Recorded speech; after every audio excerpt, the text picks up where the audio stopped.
Look on the bright side, at least Tardy's reset every 6 weeks, right? Yeah, I looked at my absences and I was like, wow. You're like, wow, I can afford to miss one. We're good. Yeah.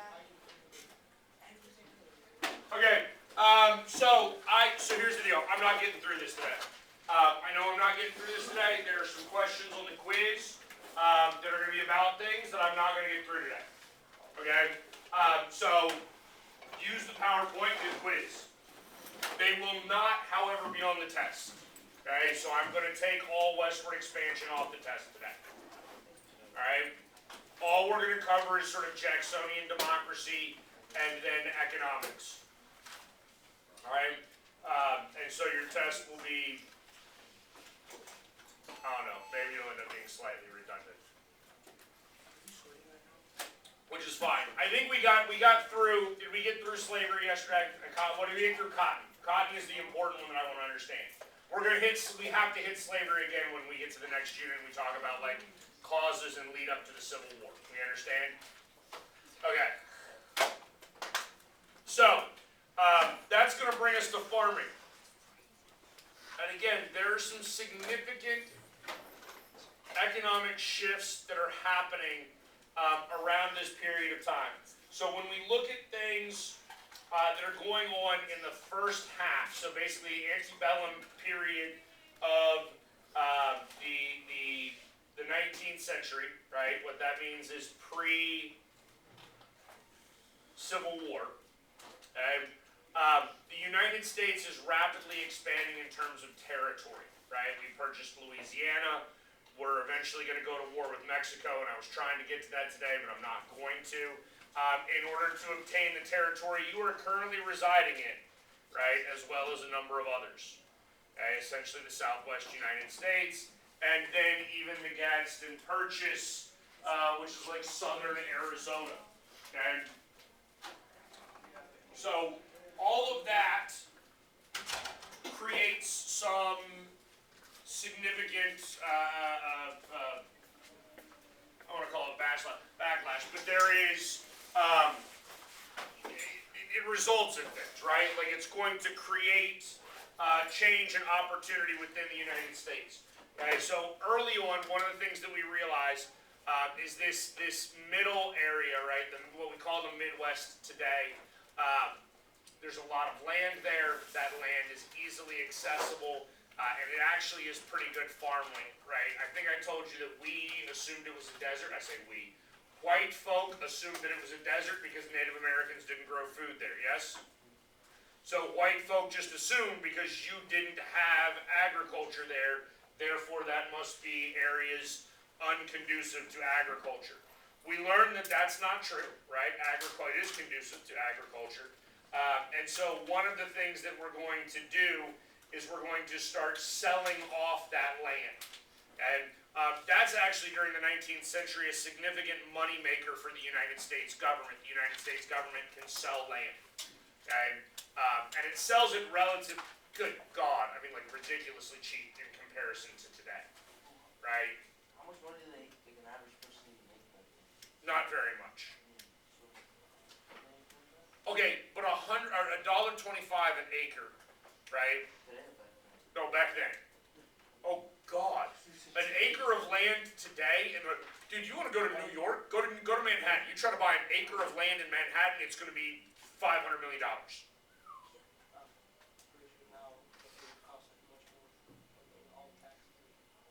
Right. I mean, you're talking maybe $500 million for an acre of land in New York. Okay, you're talking, so 160 acres there, you're talking $200. Okay, $200 for 160 acres worth of land. Okay, that's cheap by any standard. Okay, now obviously it's undeveloped land, which is both good and bad. Possibly, right? If you're talking about wooded areas, then yes, you would need to clear it, right? If you're talking about land that doesn't have natural water, right, you're going to have to dig a well. Okay? If you're talking about land that's already flat and has some sort of water source on that land, right, now that's really easy. okay? And maybe the most that you're doing is creating some sort of like irrigation or drainage where you're diverting a little bit of the water from that natural water source, creek, river, whatever, and having that irrigate or water your fields and your crops. Okay? But additionally, the other thing that we're going to do, right, is we're going to start creating some innovation, technological innovation, that's also going to change agriculture, right? So the way, just so we're clear, most, outside of like our large plantations in the south, most farmers are sort of sustenance farmers. Okay? If they have 160 acres, they're not farming all 160 acres. Okay? Some of that they would use as sort of preserve that would just be open, right? You might go hunt in that land. Okay? So you're allowing, you know, deer or whatever else to continue to graze across that natural habitat, and then you can go and hunt for additional sustenance. Okay? By the time we get into the middle of the 19th century, we see commercial agriculture popping up in smaller and smaller and smaller locations. All right? So what that means is that now your 160 acre individual farm, right, which only, I don't know, 30 or 40 acres might actually be cultivated, right? Now they're able to grow significant amounts of crops far more efficiently. And they do this with like mechanization products. Okay, so you have like plows. Okay, that's relatively significant that you have like a steel plow. Okay, anybody know how a plow works? Yeah. So basically, once you have a steel plow with sharp teeth, you can pull that behind a horse, right, or ox or whatever your domesticated farm animal is. Okay, and that will plow up maybe 2, 3, 4 rows, whatever it is, depending on the size of your plow, right? And that's going to increase the efficiency with which you can plant, right? We all know what the Grim Reaper is. Yeah. Yes, right? Y'all know that little thing that he carries. What is it? I saw it. What does it actually do? It cuts down plants and corn. Wheat, corn, predominantly, right? You're looking at those types of stalked grains, right? So basically, that thing, it has like a little handle in the middle, right? And you're swinging it down in order to try to cut the crop at the stalk, right? Okay? That is by definition a reaper. That's what it's doing. Reaping is just, you've heard the term, you reap what you sow. Sowing is planting, reaping is harvesting. You didn't know that? Wait, sowing is planting. Yes. You harvest what you plant. You reap what you sow.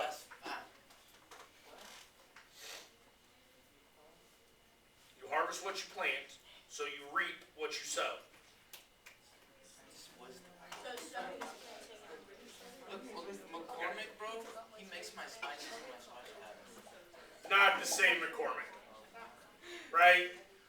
But the commercial reaper, I want you to pay attention to, okay? Because this is going to be one of the things that drastically increases productivity within farms, right? Because now you're not out there for a day swinging this reaper, this scythe, or however you pronounce that, scythe, like whatever, however you pronounce that word, right? That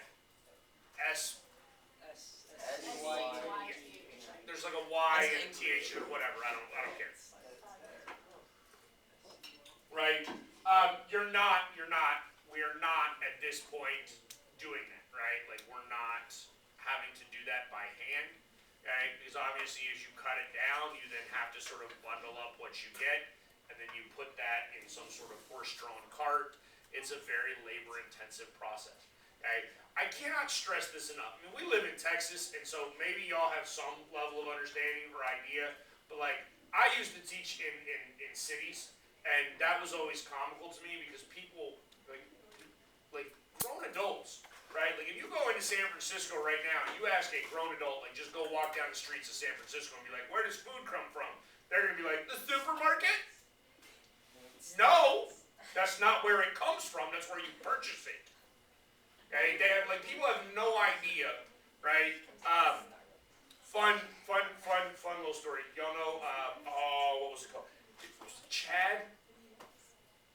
Y'all know what I'm talking about? The autonomous zone in Seattle? No? Nobody heard about that? Like, okay, 4 years ago, 5 years ago, right? Like, communist hippie, maybe associated with BLM, maybe not, I don't know. Take over a small part of like Seattle and declare it like an autonomous zone, meaning it's no longer like subject to the laws and rules of the city of Seattle and the state of Washington and the United States of America, right? And these geniuses think that they're going to be like this self-sufficient hippie commune, okay? And so they like go, what's the word? Loot, that's the word. They go and loot like a Home Depot, right? Okay, and so there's like a little park in the area that they took over, so they go loot a Home Depot and they grab seeds, and they like just scatter seeds on the ground like they're feeding birds, and then they get like one bag of topsoil and like scatter that on top of the seeds, and they're like, we're gonna be fine, we'll eat in a week. No, you won't, you moron. You absolute idiot. Okay, that is not how farming works.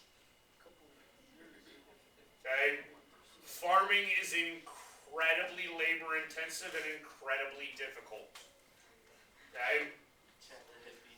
But this commercial reaper actually allows for you to cut down essentially multiple like stalks. It shoots it out to the side, right? So that way you're not then trampling over what you just cut down, right? Because you understand when you're swinging the scythe, or however you say it, right? You swing that, you cut this down, and it just sort of scatters there, right? You can't just swing it again, or you're going to be cutting up what's already laying down there, and now you're like, wheat stalks are being like shredded on your field. That doesn't work, right? So you literally have to like swing it, gather, swing, gather. Now you don't have to do that anymore, right? It's basically cutting it down and then shooting it out to the side so it's out of the way. Right? So it's horse-drawn. It is invented originally by the dude's dad. Right? And this is in Virginia. Okay? Like they're originally doing this in Virginia, in which I would have assumed that they were probably looking more toward corn rather than wheat. Right? Early iterations of the invention are not very successful.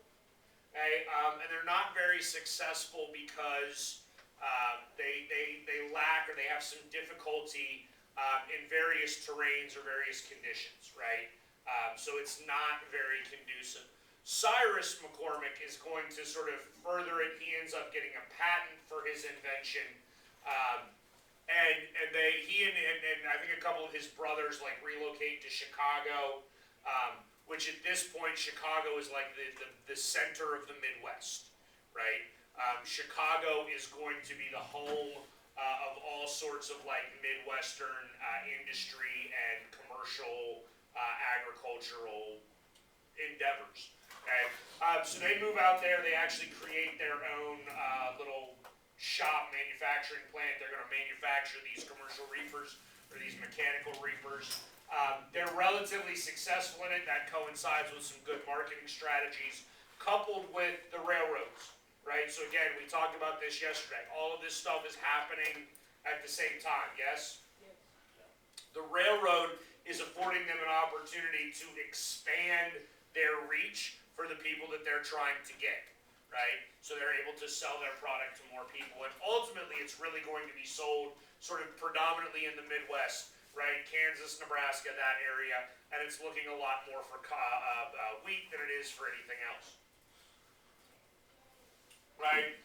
So this brings us to the Lowell system, which I know I've hinted at least a couple of times. We've talked that this is going to come.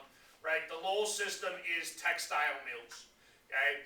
This is the beginning of actual industrialization within the United States. So the Lowell system is an industry. We have a factory. We are building a factory frequently next to some sort of river, right? River or larger creek, okay? You understand, hopefully you understand, that rivers and creeks run, yes? They're constantly moving, okay? If I put a wheel, right, with little like paddles into the river, what happens? The motion of the river, right, the flow of the river is going to cause my little paddle to turn. That is electricity. Do you understand that? No.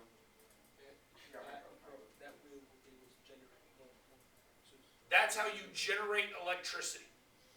You generate power through that movement. It's just power.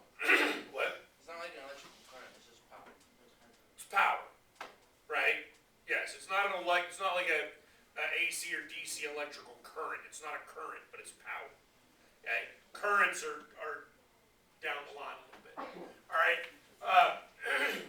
but what this does is this allows for power to be put into these factories. So you're building the factories next to the river or the stream.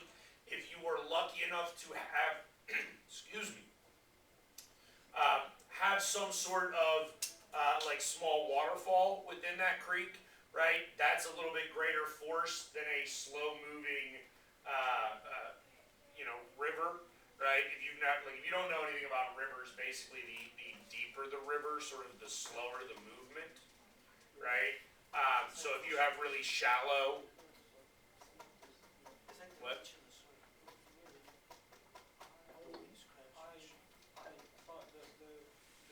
so no, like it's more powerful, but that power is spread out because it's so deep and generally it would be wider at that point.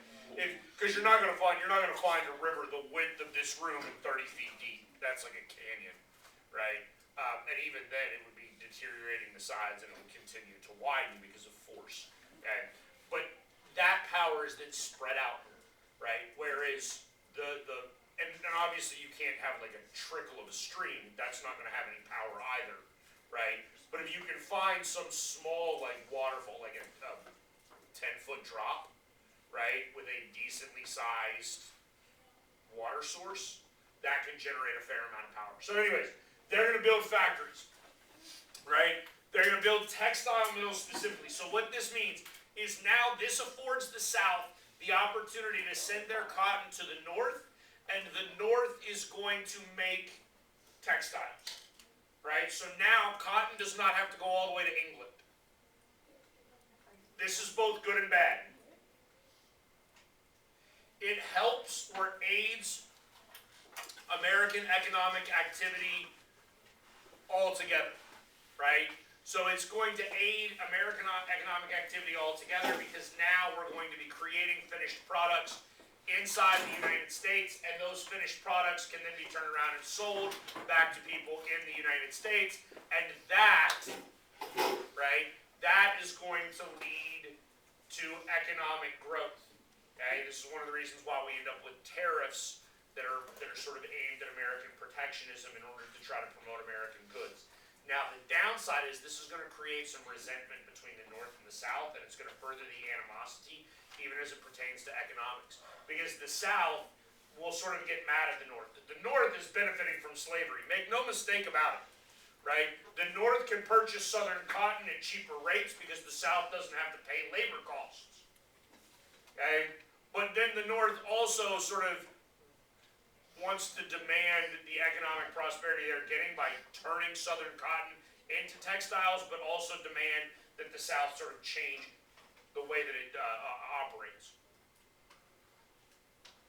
Initially, these textile mills are actually predominantly staffed by females, right? You do have like commercial looms, which is what that picture is, right? And initially, honestly, this is one of those things where American economics is sort of fascinating. When this was first created, people were getting paid $250 a week. Bro, not now. Okay, hold on. Listen to me. I want you to understand this because we just talked, right? We're going to sell an acre of land for $1.50. That means for 1 week's worth of work, 1 week, you can buy 2 acres. You still gotta eat. Oh, that's true. Okay, but just so you understand, 2 weeks worth of work, 1 week worth of work will buy you 2 acres. If I wanted to buy 2 acres of land right now, here, right? Let's say I wanted to go buy 2 acres in Simonson or Wallace, right? Even a little further out of town, right? 2 acres out there, roughly, right now, roughly an acre of land is $100,000. So if I wanted to buy 2 acres, I'm paying $200,000. Okay? Do I make $200,000 a week? No. Jesus Christ, no. Okay? I don't make $100,000 a year, let alone a week. Okay? So here's the thing. I want you to understand, when we get through this, and we really get into like second semester, we start talking about like modern economics and modern American history and modern American labor movements and things like that. The amount of money that you make is on some level irrelevant. Right? If everybody in America made $1.45 today, that would be fine. It would be fine. If $1.45 actually purchased things. Okay? Alright? And eventually we'll get to this when we get to Nixon and the gold standard and talking about this, right? In 1970, the minimum wage in the United States was $1.45. Right? Okay? And that would have been fine if we hadn't have messed up our money system, because if we had $1.45 minimum wage still today, right, that it would be fine if it was the same $1.45 that it was in 1970, because inflationary values would say that minimum wage, and I looked it up the other day, is like $28 an hour now. So if We'll get there. Our money, alright, you know what a quarter is? Anybody ever found it? Hey, if you ever find a quarter from 1964 or earlier, let me know, I'll trade you. I collect old coins. Why not, Aaron? What? Aren't they like worth more or something? Why? Like, this special coins, because they're like made out of like. Because they're actually silver? Yeah. Correct. They're actually, so yeah, I wouldn't actually take your quarter. I mean, unless you really want me to. Right? But that means it's a quarter of an ounce of silver.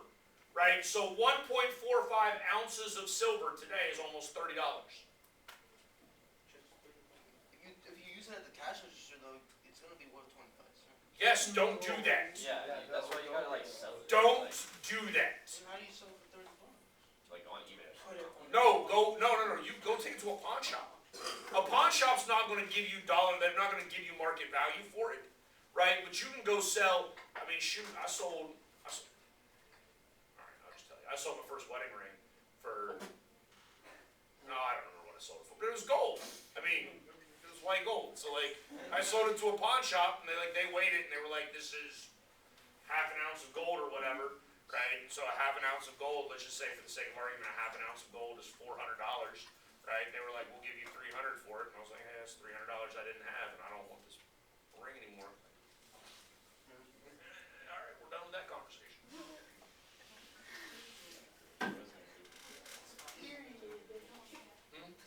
Yeah. Alright, so, but here's the thing. So look, we're talking $250 a week. Not only $250 a week, but here's the other thing, right? Y'all know I was in the Marine Corps. Yes? Okay? So I was in the Marine Corps like 20 some odd years ago. You know what I got paid when I was in the Marine Corps? Not a lot. I did the math one time, right? I made $1.19 an hour. Right? $1.19 an hour. That's pretty terrible, isn't it? Well, aren't you working 24 hours? True. That is operating on the assumption that I work 24 hours a day, 7 days a week. But you're asleep. Okay? No, hold on. Well, no, not very much in the Marine Corps. You don't get to sleep that much in the Marine Corps. Okay? But I want you to understand, we're still talking. I made like, by the way, that's also pre-taxes. Okay? Yeah, you still have income tax taken out of your paycheck if you work for the federal government that pays you with the income tax. Whatever, we're not getting it. Okay? But it was like $900 a month. Okay? When I first started the Marine Corps, it was like $900 a month. Okay? Do you realize how terrible that is annually? Okay? Why does the military, like, why can you do that, though? Because Okay, you said you made that much as a lifeguard? Right, so here's what I want you to think, though, right? How'd you get your food? Somebody bought it, right? I mean, maybe not you, because obviously your parents are probably buying some of it. How did I get my food? they give It's free, Oh, yeah. right? Who pays for the roof over your head? You know, somebody, right? Like, either you've got rent, or your parents got a mortgage, or whatever. Who paid for my housing? The government. Look at this. $250 a week. They got meals. You know what boarding is? Yeah. Housing. Oh. Like, they were basically set up in like dorms. They got $250 a week, meals, like food, housing, all sorts of stuff, plus $250 a week. And then what happens? Okay, look, I don't even want to necessarily call it corruption. I'm gonna call it greed. I don't think it's necessarily corruption. I think it's just downright greed. Because if it's my factory, right? If it's my factory and I'm paying all of you $250 an hour, and we're everybody's doing great, I'm gonna get greedy. Because here's the thing, and I need you to realize this, right? Let's just say instead of I'm still gonna pay you $250 a week, right? But now I'm gonna charge you. I'm gonna still pay you $250 a week. I'm not even gonna change your pay, right? But now you owe me a quarter a week for food. That's not unreasonable, is it? You get like the whole Right? A quarter a week for all your food. That's not unreasonable, right? Except there's 21 of you in here. So if I take a quarter a week from 20 of you, right? That's $5 a week extra to me. Do you see? Yeah, so exactly. My profit margin is now increasing. And how easy was it for me to do that? Very easy. Oh, yeah, guess what? Now I'm also going to charge you a quarter a week for your board, for housing. I mean, you're still making $2 a week, essentially. You're making $2 a week and everything else is covered, right? That's still pretty good. Y'all aren't going to complain, are you? Right? If literally like 4 days into the week or 3.5 days into the week, you could go buy an acre worth of land. Where's your complaint going to be? But what am I doing? I'm continuing to nickel and dime you to death. And that's ultimately what ends up happening. Okay? That's the concept. I mean, it says corruption.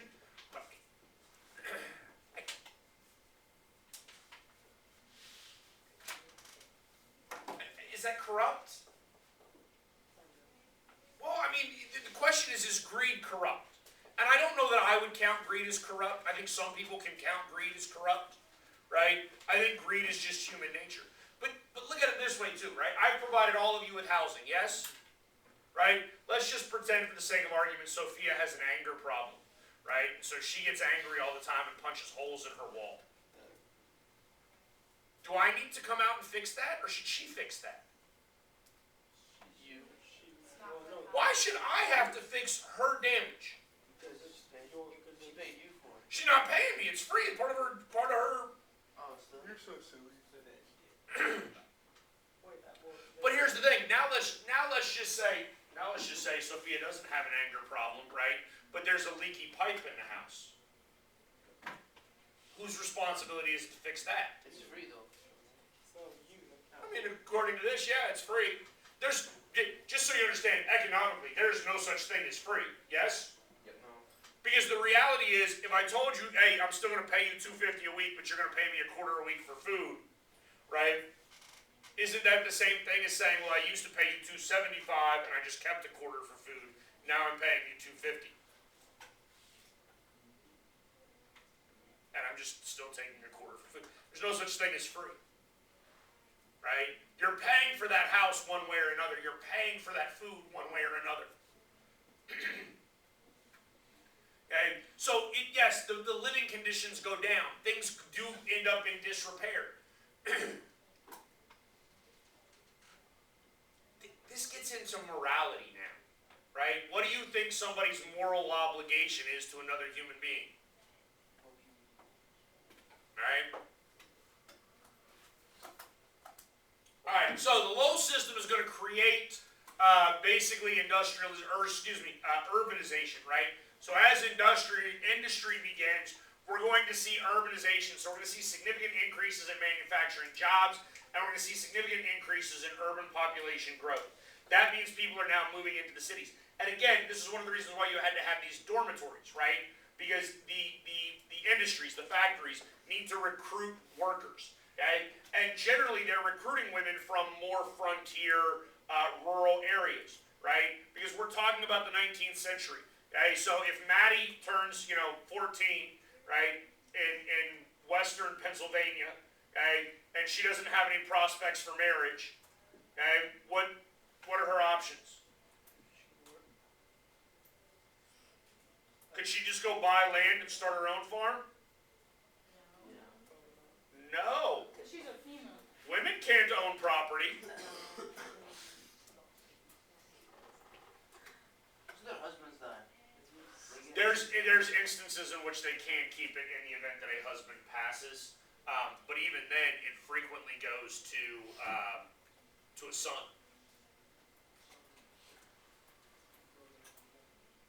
Right? But so I want you to understand they've got to try to be competitive in order to get people to come. That concept then of leaving the urban or the rural area, rural means country, right, and going to a city, which means urban, is the concept of urbanization. As you industrialize, urbanization becomes a completely normal concept with that, right? So this is going to begin to significantly shift. And predominantly in the North first, it's going to significantly shift how people live, right? Now, this I kind of hinted at yesterday as well, right? This is going to lead to, fun, right? Because I told you yesterday, Aaron, are you good at your job? Should you be good at your job? Not really, right? Don't be great at your job. Right? You're not going to work 12 hours a day, 7 days a week so that somebody else can get rich. Right? And here's the thing, as they continue to nickel and dime you, right, now all of a sudden your food costs a quarter, your housing costs a quarter, right, what are you going to do in return? Quality of labor goes up. Correct. The quality of your labor will go down. Right? I mean, this is economics 101. Okay? Output is directly proportional to incentive. Right? You show me the incentive, I will show you the outcome. What that means is you tell me what somebody gets for doing something, and I will tell you how good a job they do at it. Right? Because if you ever babysit, right? Anybody in here ever babysits, and you have a family that pays you something ridiculous, right? Like $20 for 5 hours worth of babysitting. Somebody's over there nodding their head like, yeah, I got that one. What are you going to do? Oh, that's terrible! So what should you do? I'm going to tell you right now. You pay me $20 for 5 hours of watching your children, I ain't playing with your kids. Nope, not happening. I'm going to tell them kids to go to their bedroom, I'm going to sit down on the couch, watch television, and eat everything out your pantry. That's what I'm going to do. 30 an hour? Dude, what? I'll take that. You get paid. Dude, who are you babysitting for? Because I don't give me your number, bro. I will babysit. How many hours? That's 100 and, one night of babysitting. Like, if my wife and I go out, that's 4 hours. You getting $120 a night. They got 4 kids though. Dude, that's still worth it, though. Okay, wait. How old are these children? Young, Because I'm going to tell you right now, as soon as my 8-year-old hit 11, man, I'm done with babysitters. 2, I ain't leaving an 11-year-old by themselves at home. 2, 4. Oh, my 2 little sisters never had a babysitter. Because there's a 5-year gap between me and my little sisters. And I had a brother that was 2 years older than me, so by the time my parents would just put the 2 of them down and then look at us and be like, don't burn the house down. We'll be back in a few hours. Go to bed when you're supposed to. But that's a different day and age, and that was also West Virginia. All right, anyways. So, people don't want to work all the time. They're just not. Okay, especially not for somebody else's wealth and prosperity. Okay, that's going to lead to a concept called leisure time. This is going to be something that we talk about over and over and over again, because leisure time means you get to do things that are enjoyable, right? You can do whatever you want. You like music? Go to a show, right? You like the theater? Go to a play, right? You like sports? Go watch baseball. Baseball becomes a thing in the 19th century. Why? With free time. Sport becomes a huge thing, right?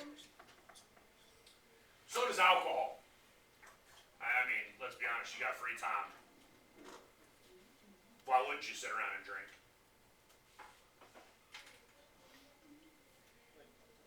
Maybe What? So dope. Well, no, I mean, like, all right, so it's like, understand, right, you get paid on Friday night, right, you've been working all week, why wouldn't you go to the bar with your friends and have a couple of drinks before you went home to, like, relax? And I'm going to tell you right now, like, listen, understand, listen to me, there's absolutely nothing wrong with, like, going to a bar on a Friday night and having a drink. Or two. Or three. or 25. Well, there's something wrong with having 25. Okay? And we'll get to that because we're going to end up with a temperance movement where, like, women want to get rid of alcohol because their husbands are coming home drunk every Friday night and then, like, beating them or whatever. Like, it gets so bad. Actually, it gets so bad. This is actually true. Like, I'm not even being sarcastic now. Like, there were a ton of men working in factories in, like, the late 19th century that would get drunk on Friday night, right? And then the women would wait for them. Like, the wife would have to wait for the dude to pass out at the house. And then she would rob him. She would have to rob her own husband of his wages so that she could afford to buy groceries for the remainder of the week. Oh. Right? Like, that's the way it went. All right? Okay, this is going to bring us to immigration. Okay, after the Revolutionary War in the War of 1812, so we had slowed down. All right, so immigration goes in waves in the United States, yes? Okay, there's going to be periods where we have significant increases in immigration and periods of decreases in immigration, right? Decreased period immigrations generally occur as a result of, like, economic downturn or war or things like that. Okay? What? No. I mean, so here's the thing. The only real pandemic, like, I mean, y'all gonna make me get political. I don't like getting political in class. Look, the Spanish flu, right? Like, the Spanish flu is a real pandemic. It killed 5% of the world's population, right? That is a real pandemic, but that also coincides with World War I.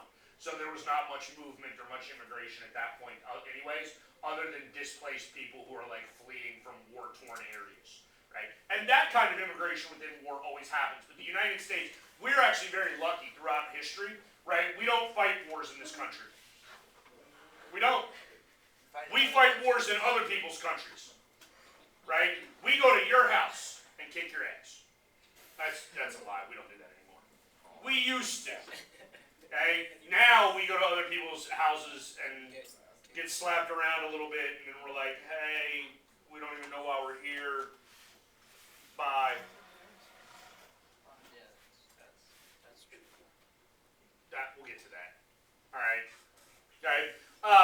But what we see is we're going to see a significant increase in immigration in sort of the middle of the 19th century from a whole bunch of different things, right? One, you already have industrialization in Europe. We talked about that, right? Okay. So as industrialization has already happened in Europe, if you miss the way, and understand, industrialization is an opportunity for you to make just crap tons of money, right? If you've got some land and you've got some capital and you can build a factory, you're going to profit significantly off of industrialization, right? Because now everybody's going to be coming in to get jobs. They're going to get wages instead of, like, what they actually produce, right? You get to essentially skim off the top of everybody, right? Plus you're now selling the products for a profit. Yeah, it's great for you. Great for you. Right? But if you're in Europe and you miss that, what do? Let's go to the United States where it hasn't really happened yet, and maybe I can get some land out there, and now I've already seen it happen. I know what to do. I know what to expect. Let me go try and do it there. That's what a British dude did when the US made some loot. What, when? Like, you saw how the British made their, textile mills, and then went and did it in the So the British are operating under a mercantile system that predates sort of capitalism. just so you understand, capitalism comes from a dude named Adam Welsh, who was a Scottish philosopher? No, not Adam Welsh, Adam Smith. Okay, who's maybe a Welsh philosopher. Whatever. Dude lives in England. Great Britain, I don't know. Those islands. Somewhere on those islands. Got it? That's where the dude is from. Okay? He actually comes up with the theory of capitalism, right? It is a philosophical theory that has not been put into practice until basically the end of the 18th century, early 19th century. Capitalism coincides with the creation of like American democracy, which is part of the reason why the two are so closely intertwined with one another. So when we talk about mercantilism, the way the British are doing things exists prior to capitalism. Capitalism is one of the things that helps lead to industrialization. Okay? And so that creates economic opportunity. Now you're going to have a whole bunch of immigrants that come in. There's also in the middle of the 19th century like the Irish potato famine, because Ireland doesn't have potatoes. And so now the Irish are all starving and they come here. And we don't like the Irish here. Okay? No. The Irish are absolutely discriminated against in America. Make no mistake about it. Okay? There is a long-standing belief or American ideology that Irish people are not really welcome here. Right? You understand that that still somewhat exists today, yes? Oh, yeah. How? That's an excellent question. What is the difference between Irish people and English people? One's on. Their accent. Nope. Well, I mean, yes, but no, that's not. They both have different. Okay, let me ask you this way. Why are Germans not discriminated against, but Irish are? I don't know. Religion. Oh, the Catholics. We don't like Catholics. Okay? The rationale behind that is Americans are fearful of Catholics because their belief is that if the Pope and the President tell you conflicting things, Catholics will do what the Pope says, not the President. Okay? Therefore, Catholics would be far more willing to be anti-American than non-Catholics. That's the belief. I don't think that that's true. Certainly isn't true today, right? I mean, especially not with this Pope, who is fairly in line ideologically with most American ideals at this point, right? Like, I'm pretty sure this Pope is like pro-gay marriage and is finally allowing for like birth control and maybe even abortion. I can't remember if he said anything about abortion. But like, you can have birth control now as a Catholic. For the longest time, you couldn't even do that according to the Pope, right? Okay, so the Irish are coming in. They're going to be discriminated against. Okay, they're going to go take whatever jobs that they can get. All right, they're going to take those jobs at lower wages. Okay, and we're going to create this concept of nativism. All right, which, well, maybe it's not created. It's going to reemerge. Every time there's a massive increase in immigration, there's a significant upturn in nativism. Do we know what nativism is? It's the idea that the people who are already here should be the ones profiting off of American, like, ingenuity and enterprise and opportunity, and not immigrants. Nativism is just an anti-immigrant ideology. Right? So when you have nativists, they are saying that the United States should take care of the people that are already in the country first and stop opening up the borders to other people. You understand then that this ideology has crept up through multiple times in American history, yes? Okay? In different groups. So in the middle of the 19th century, right, we're looking at the Irish that are really sort of discriminated against group. Right, in terms of who we got. The Germans, on the other hand, right, in terms of like the number of Germans that are coming, they're relatively equal to the Irish, but they're not discriminated against nearly as much. One, the Germans actually have like skills, right? The Irish, interestingly enough, don't really come with skills, partly because the British have like kept the Irish down for so long, but you actually have like skilled artisans within the German community that are coming here to like take part in that industrialization concept where they're going to be able to like produce goods and create factories and do things like that. All right, so that's sort of the difference between the two. Nativism, I just told you, right? This is people that just like immigrants, although specifically, again, it's the Catholics, right? And I put German Catholics up there, but there's not that many German Catholics. Okay? The majority of Catholics at this time are Irish, right? I would actually be really fascinated to see if this is one of the reasons why we tend to dislike Central American immigration, because we don't tend to say anything about Asian immigration in the United States, right? But Asians typically aren't Catholic, right? Whereas Central American countries are predominantly Catholic. So I don't know if that's still true today. I've never seen any data, like even being a government teacher, they don't really ask data about that, but they probably should, because I would be interested to see if that's actually true. Now we will get to a concept like in the, basically right around the Civil War, California is terribly anti-Chinese, but for the most part, we've not been that way. Okay? We are going to create early unions at this point. I don't care that much about this, because the reality is we're going to cover unions in depth when we get to actual American industrialization in January. Okay? So for the most part, we can skip over this. I do want to get to this concept, though, the rise of professionalism. Okay? Because professionalism matters. Right? And it matters for a couple of reasons. One, okay, professionalism matters because once you are in a profession, then you want to create barriers to entry to prevent other people from getting into the profession, therefore to decrease your competition. Do you understand that? So I want you to understand this. Could I be an attorney today? Yes. No. No, I can't. No, that's. I can't open up. No. I mean, I can't just go get like a little shop somewhere and put a sign out of it that says that Baker, an attorney at law, right? Why can I not do that? There's things you have to do first. Because I'm not licensed to do it. Licensing is a direct result of professionalism. You understand that? Okay? Your parents, I'm now making broad generalizations. I know at least one of your mothers is a teacher, right? But if your dad's a doctor, for instance, your dad can't just come to this school and be like, hey, I want to teach biology here. Because he's not licensed. You have to be licensed. That's what professionalism really does. It creates barriers for other people to enter the job in order to try to make it easier for me to keep a job or have a job, find a job.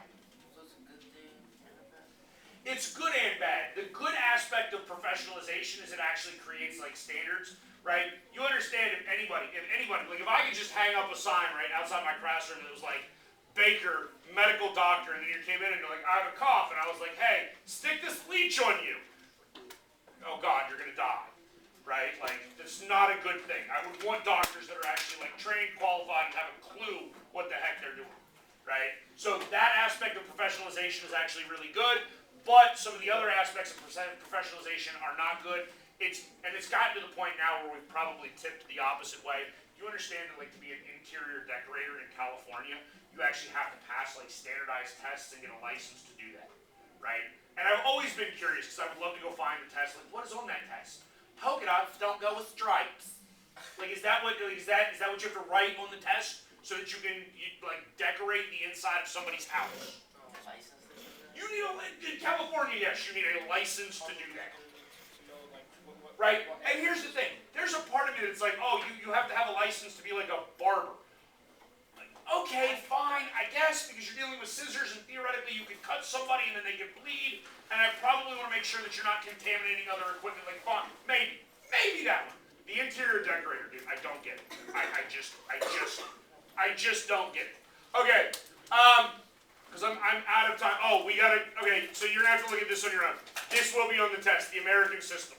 Okay? The American system is basically Henry Clay's idea of trying to promote a whole bunch of like innovation and opportunity. We're gonna try to create infrastructure, build roads, bridges, railroads, canals, all of that stuff. We're gonna put tariffs on goods in order to try to increase American production.